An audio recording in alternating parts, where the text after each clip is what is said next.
शौक। शीतल जी अपनी बहू राधिका के साथ पड़ोस में चल रहे संध्या संगीत में गई तो मौजूद महिलाएं उनकी बहू राधिका से गाना गाने की फरमाइश करने लगीं। राधिका ने गाने के लिए नानुगुर की तो शीतल जी बोली, गा दो बहू, सदा हुआ गला है तुम्हारा, इसलिए सब तुम्हें सुनना चाहते हैं। माँ जी, दरअसल बहुत समय से गाने नहीं गाए तो गाने का अभ्यास छूट गया है।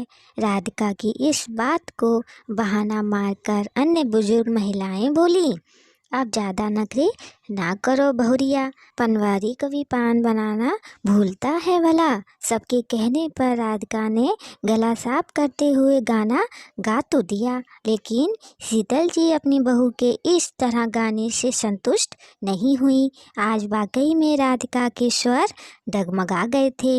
उसकी वह सदी हुई आवाज़ जैसे कहीं खो सी गई थी। शीतल जी उदास मन से वहाँ से आ गई। उस रोज तो वह राधिका से कुछ नहीं बोली, लेकिन दूसरी सुबह जब राधिका उठी तो वह उसे एक गिलास गर्म पानी का देते हुए बोली, ये लो पी लो और आज से रोज सुबह गर्म पानी पिया करो, इससे तुम्हारा गला साफ रहेगा।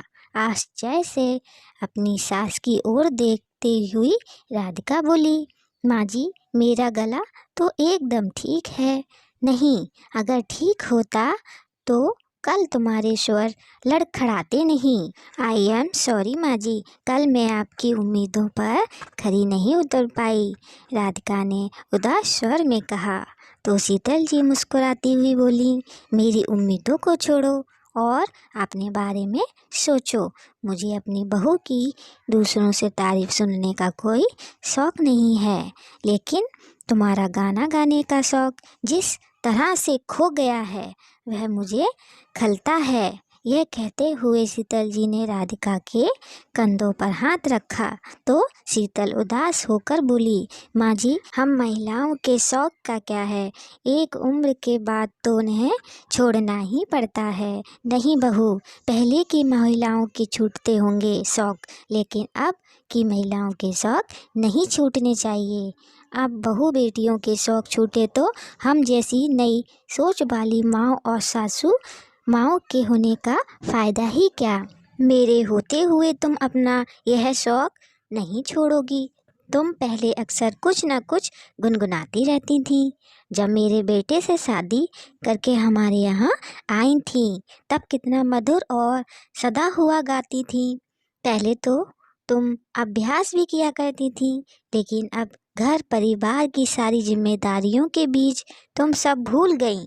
माँ जी, अब यह सब भी तो ज़रूरी है ना। वैसे भी ऐसे शौक़ को पाल कर क्या करूँगी मैं, राधिका ने किचन की तरफ जाते हुए कहा। तो शीतल जी बोली, तुझे पता है मैं बहुत अच्छा नृत्य करती थी, लेकिन एक उम्र के बाद और अभ्यास के बिना सब खो गया। आज जब भी किसी को नाचते हुए देखती हूँ तो बहुत अफसोस होता है कि मेरी कला क्यों खो गई। शौक़ व्यक्ति की आत्मा होते हैं, उन्हें जीवित रखना अपनी आत्मा को जीवित रखने जैसा है। राधिका, तुम मुझसे वादा करो कि मेरी तरह अपनी आत्मा को कभी नहीं मारोगी। शीतल जी की बात सुनकर राधिका मुस्कुराती हुई उनके गले लग गई।